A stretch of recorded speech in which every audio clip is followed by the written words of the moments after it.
One. Welcome to the latest episode of 5 on the Floor on the 5 Reasons Sports Network. Thanks for joining us on your favorite podcast app. We're now on Red Circle as well as Google Podcasts, Apple Podcasts, and Spotify. Also, we're on the 5 Reasons YouTube channel. Make sure you like and subscribe. Also, check out 5reasonsports.com and check us out on Playback. That's at playback.tv, www.playback.tv/5RSN. That's the number 5RSN. That's where you can watch the game with us, comment, chat. Sometimes we bring people to the stage. As long as you're signed up to a TV provider, it is free. So check it out at www.playback.tv/5RSN. And Greg Sylvander is going to be with me here on the podcast. He's hosting there tonight with Mateo, Gabe, and others from the 5 Reasons Sports Network. Also, check out the great sponsors of the 5 Reasons Sports Network. That includes Prize Picks. Use the code 5, F-I-V-E. Get that initial deposit matched up to $100. You can download it from prizepicks.com, the Google Play Store, or the Apple App Store. And again, if you just use the code 5, F-I-V-E, you get that initial deposit matched up to $100. You can start playing fantasy sports right away. 2, 3, 4, 5, 6 players. You just play the props up or down. You can play NBA, NFL, MLB, NHL, esports. It's all there. Golf, tennis, everything. Go to prizepicks.com. Use code 5. And now, today's episode. Down the Biscayne. Yeah. 5 on the floor, ride for my dogs. Where here's the thing, you can check the score. Hustle hard, couple scars, wearing bubble frogs. Just like Butler said, you in trouble, y'all. Kept the floor playing, got it all band. Y'all seen the block, stop with one hand. And Pat we trust, it's power, have the guts. We're here to bring the heat, y'all can hang it up. Welcome to 5 on the Floor, a daily insider show on the Miami Heat and the NBA, featuring Ethan Skolnick, Greg Sylvander, and Alex Toledo, plus others from the 5 Reasons Sports Network. All right, welcome back to 5 on the Floor. Here's today's floor plan. Quick preview episode. I've got Greg Sylvander. You can follow him at Greg Sylvander. I'm Ethan Skolnick. You can follow me at Ethan J. Skolnick and at 5 Reasons Sports. Recording this on Saturday morning. Later tonight, the Miami Heat will play their first playoff home game of this year. Although it feels like there's been more because they had 2 play-in games here, and those don't really count. You can't even find them in the stats anywhere. They like disappeared into the ether. But the Heat, of course, split those 2 games. They also split the 2 games in Milwaukee. Really, really good performance in Game 1. Really, really bad performance in Game 2. They currently have the worst defensive rating of any of the teams in the playoffs right now, and they're trying to recover from the loss of Tyler Hero for essentially the rest of the postseason. Just had surgery. Earliest he'd be back is the finals, and of course, that doesn't look particularly likely. But Greg, we're not going to focus on all of the negative today. What I want to get into is this, and this can be anything, okay? It can be anything. What do you want to see from them? And I'm saying this because I'm watching the Knicks yesterday, and I know for Heat fans, that's a tough thing to do. And there's just such a spirit and energy with that team. Mm-hmm. And even that franchise right now. And I know some of it is a result of 25 years of no hope, basically, right? I mean, you make the finals in 99. And since then, with the exception of a couple of seasons, it's just been disaster. I mean, embarrassing owner, lots of bad signings, wasted the Carmelo and Amari eras. Terrible draft picks, all the rest of this stuff. And I'm just watching that last night, though, and I'm seeing a team that is, like, fit for its city, right? Like, I mean, I lived there for a while. I was born there. But, like, guys like Josh Hart and Jalen Brunson. And I mean, you got Josh Hart, he's braided New York for the Yankees logo, Brunson is going over and, slapping 5 with John Starks, okay, and Bernard King. Like, it's just there's an energy there. That energy has been missing in Miami for most of the season. This team hasn't really embodied its franchise for most of the year, but they do come back 1-1. I just don't feel it, right? Like, usually you go and you get a split somewhere, you come back and there's real enthusiasm. Are you feeling any of that? And what do you want to see from them tonight? Well, it's funny because you're asking me to psychoanalyze myself as a fan, and I'll have fun doing that for a moment. To give you an idea of how excited I am for tonight's game, I woke up at 4 a.m. And hopped out of bed and started doing tasks around my house because that's how I get down on a playoff home game in a 1-1 series. So I am excited about it, but obviously that comes from the fact that I just love Heat playoff basketball. What do I want to see from them? Obviously, we've been talking about this team's disposition all season. And so I think it would be such a simple, low-hanging fruit answer for me to say, I want to see them come out and play with intensity and grit. So obviously that is inherent in the fact that they're in the playoffs in a 1-1 series. And the winner of game 3, in a tied 1-1 series, goes on to win the series 73% of the time. And just straight up, like if you don't even look at like what happens in game 1 or 2, if you're up 2-1, you win 82% of the time if you just look historically in a series. So it's a huge game. I want them to show up for it. I want them to make Milwaukee feel them. So that either means that they're going to play really good and look sharp and impress us, or even if it's in the mud and that's the type of game it is, I just want to make sure that it's not a parade to the rim, that it's not a situation where they're doing high fives and butt slaps because they're getting open threes. And, you know, it's just like a complete ridiculous show like what we saw in game 2. So that's it for me. Make them feel them. The no layup rule should be intact for tonight. If any Heat official is listening, we should implement the no layup rule for game 3 and 4. How about it? Well, and if that's the case, then I want to see the reactions of Riley and Zoe and Andy and Adam Simon as it's going on there, you know, as they sit behind the basket. Because too often this year, as I've watched the 4 of them, it's looked like they're trying to hold in their frustration from the way that the team is competing and performing. And I'm with you, and I feel like, you know, again, as more an observer than a fan, but somebody who's done this now since 1996 and covered a ton of these playoff games, I still get excited for playoff games. Okay, it's different. You know, people do obviously. You know, everybody jokes about Heat fans being there late. It's a Saturday night. I feel like they'll be on time tonight.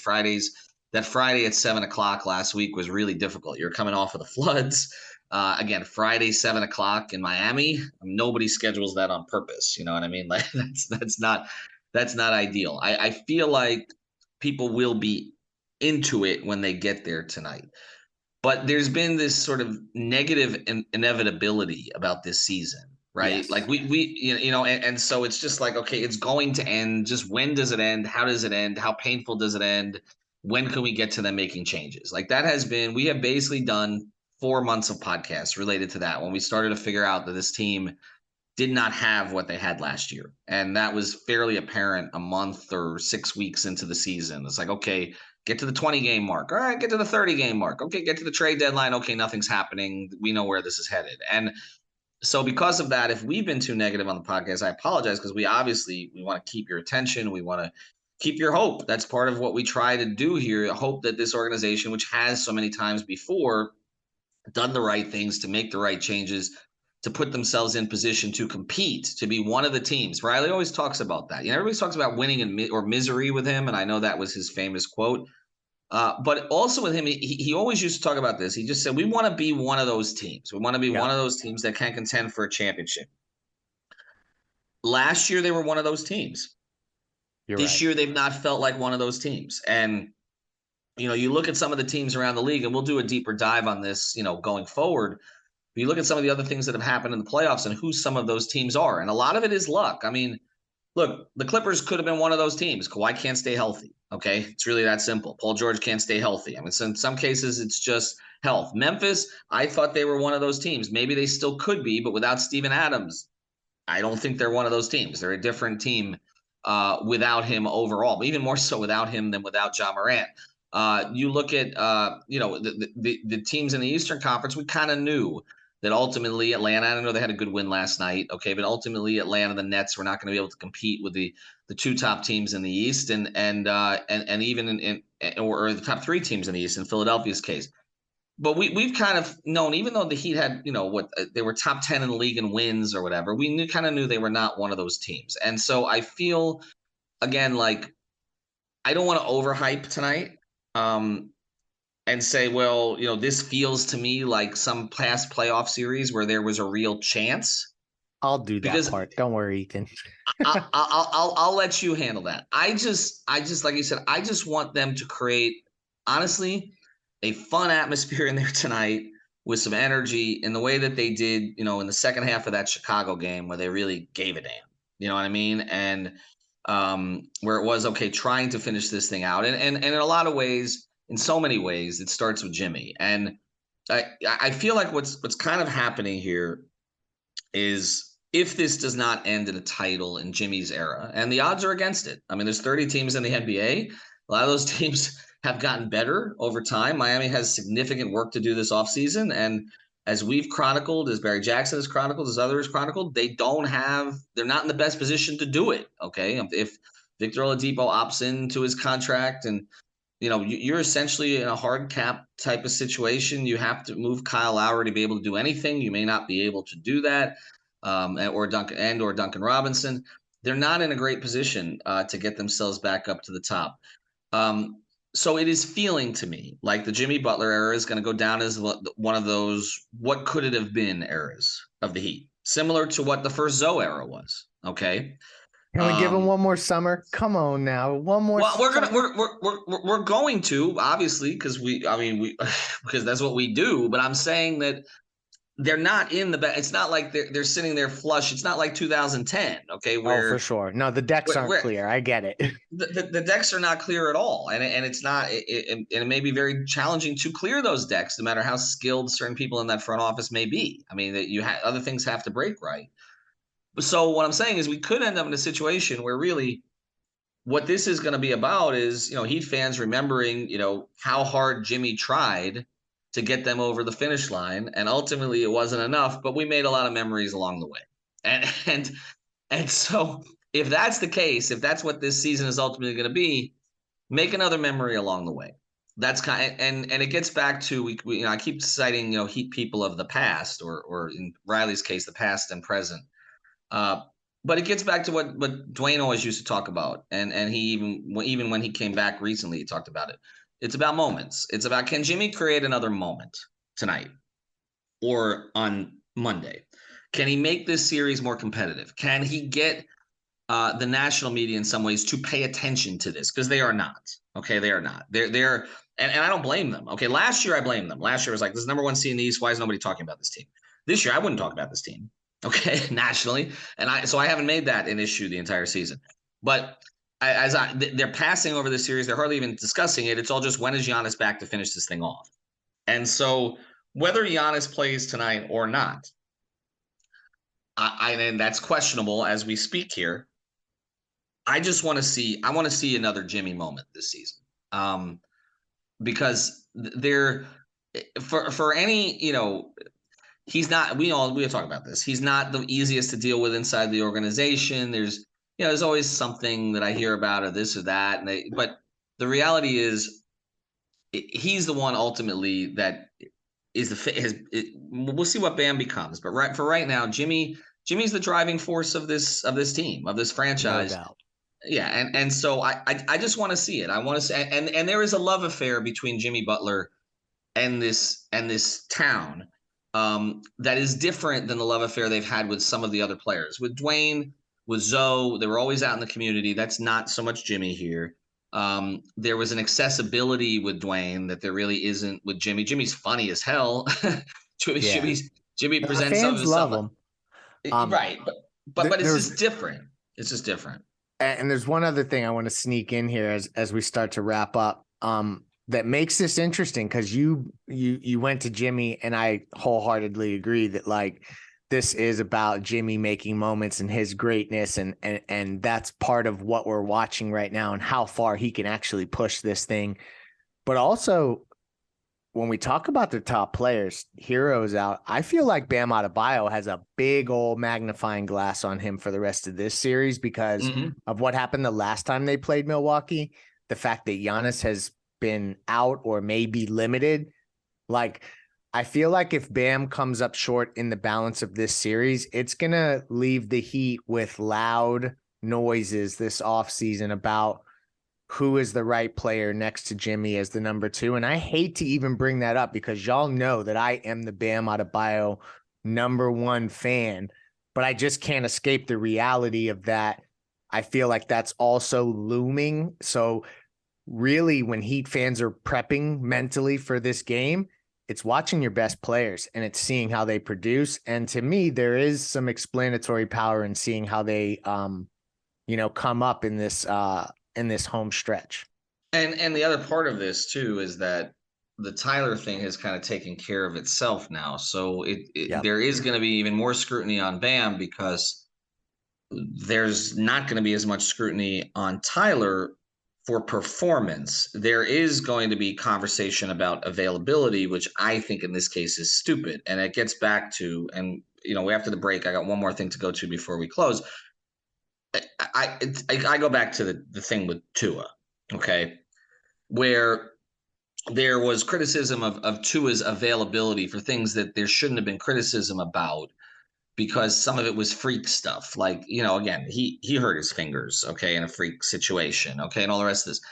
Now, when you're talking about Tua and the concussions, that's a different story. Not to blame him, but that's a legitimate conversation to have. Can you extend a player and give him, Jalen Hurts, and I know we're switching to football here for a second, Jalen Hurts type money, okay, when you can't count on him to be available, okay, not his fault. I know he's figuring out how to fall now better, but like not his fault, but it's a legitimate conversation to have.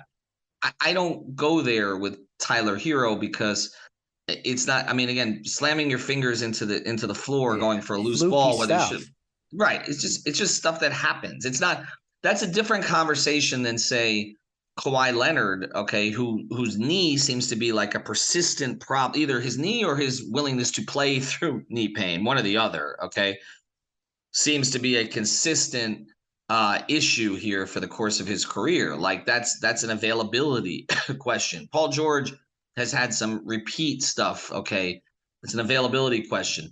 With Tyler, again, that was a freak thing. He was playing hard. You can say whether it was the smartest play or not.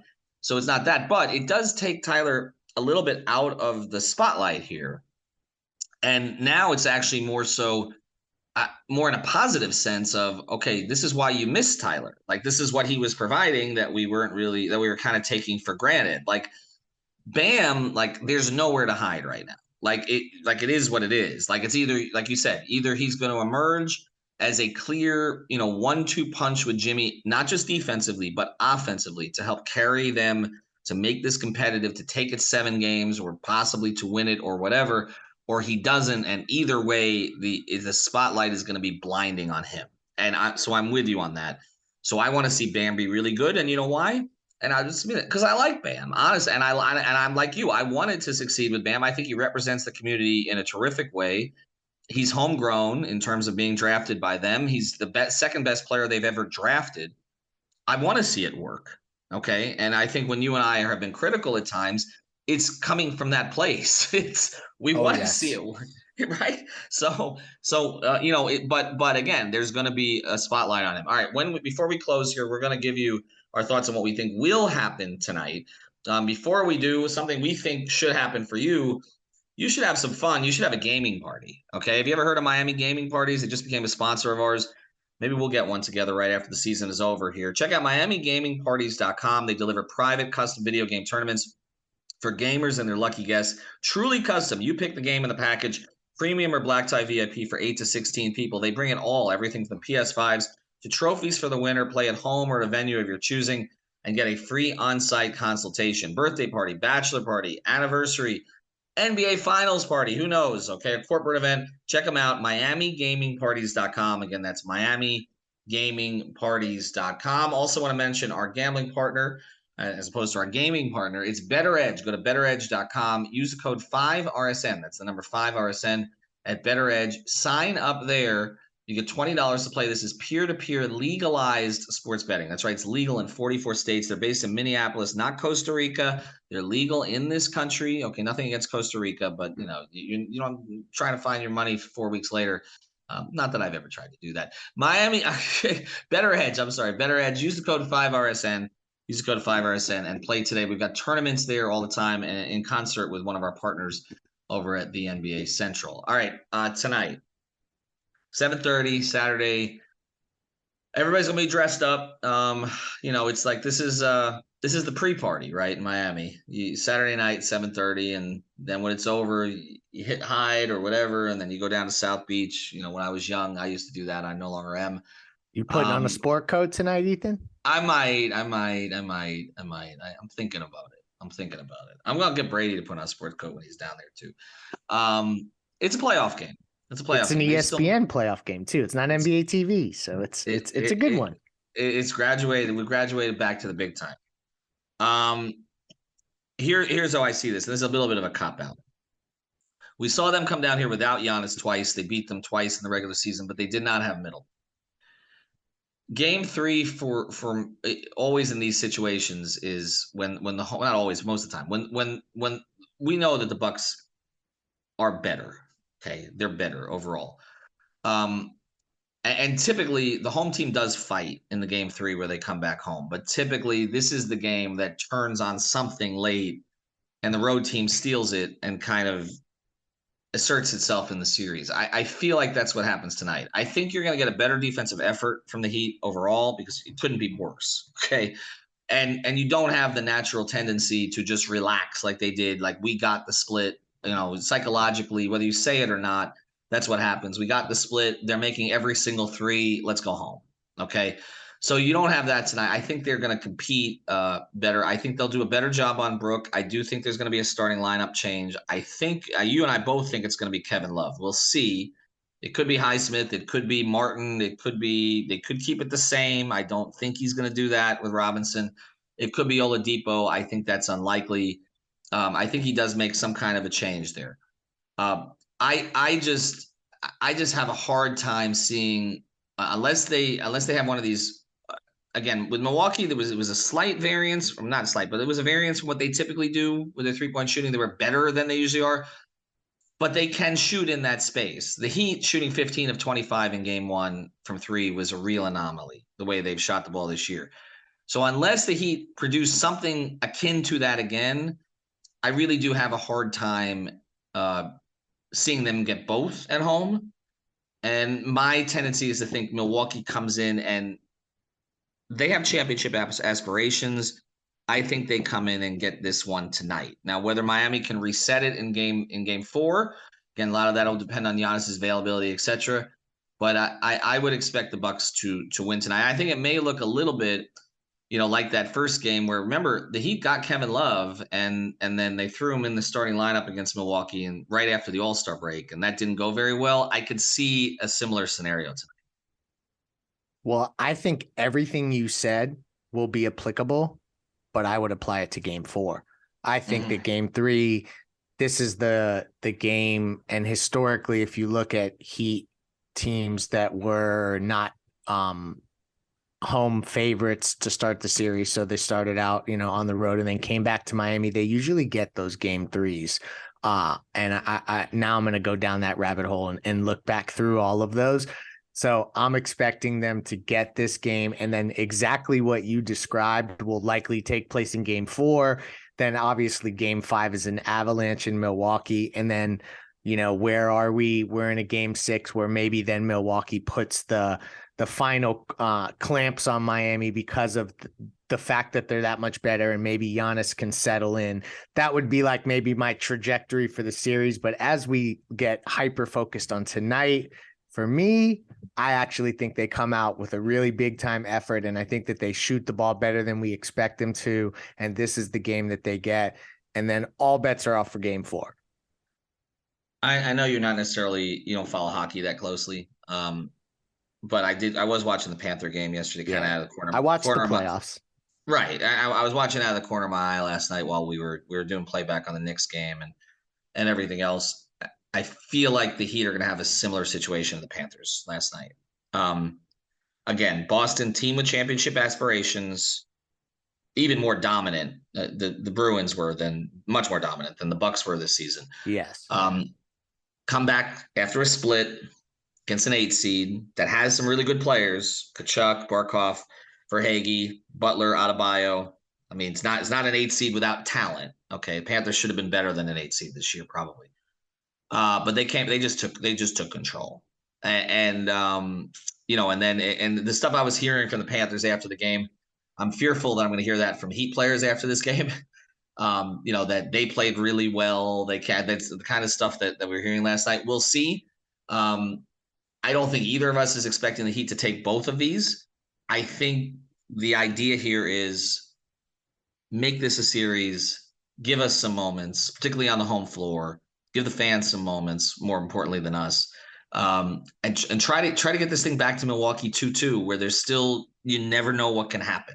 Okay. So weird to say get one of two at home, but I feel like if they came out of this through Monday, depending on what the up and down circumstances were, but you're playing without Tyler, we'll see what happens with Giannis. And you and I are doing a podcast Monday and Tuesday, and we're saying they got a 2-2 series going up to Milwaukee. I don't know that they win it from there. I still wouldn't pick them to win it from there. 2 out of 3 will be in Milwaukee. But you'll take it. But you'll take it. The way this season has gone, you will take being 2-2 in the first round and seeing where things can go. So we'll see if they can make it interesting. I just want to see more Jimmy moments tonight because he's such an unusual superstar in this town that there's a connection to him that's built purely off his play, I feel like. And that's different from some of the others. It's just that Heat fans feel like if he wants to, and he does at this time of year, he can will them somewhere, even if they don't deserve to be willed there. It's true. And it really is. It's watching Heat fans when Jimmy goes to the scorer's table in the fourth quarter for the last time, and that anticipation of, okay, is his crazy ass really going to carry them to the finish line tonight? Like, that's the feeling in the building, and I want to feel that, see that tonight. I think that'll be fun. All right, check out again playback. Also subscribe to Off the Floor. You can do that at winnow.app/off the floor. We know Twitter's in a little bit of turmoil right now, so we'll still give you content there, but we want to give it to our most loyal followers. So we're going to give you more over at Off the Floor. You don't need a check mark for that. Have a good day, everybody. Thank you for listening to the 5 on the Floor on the 5 Regional Sports Network.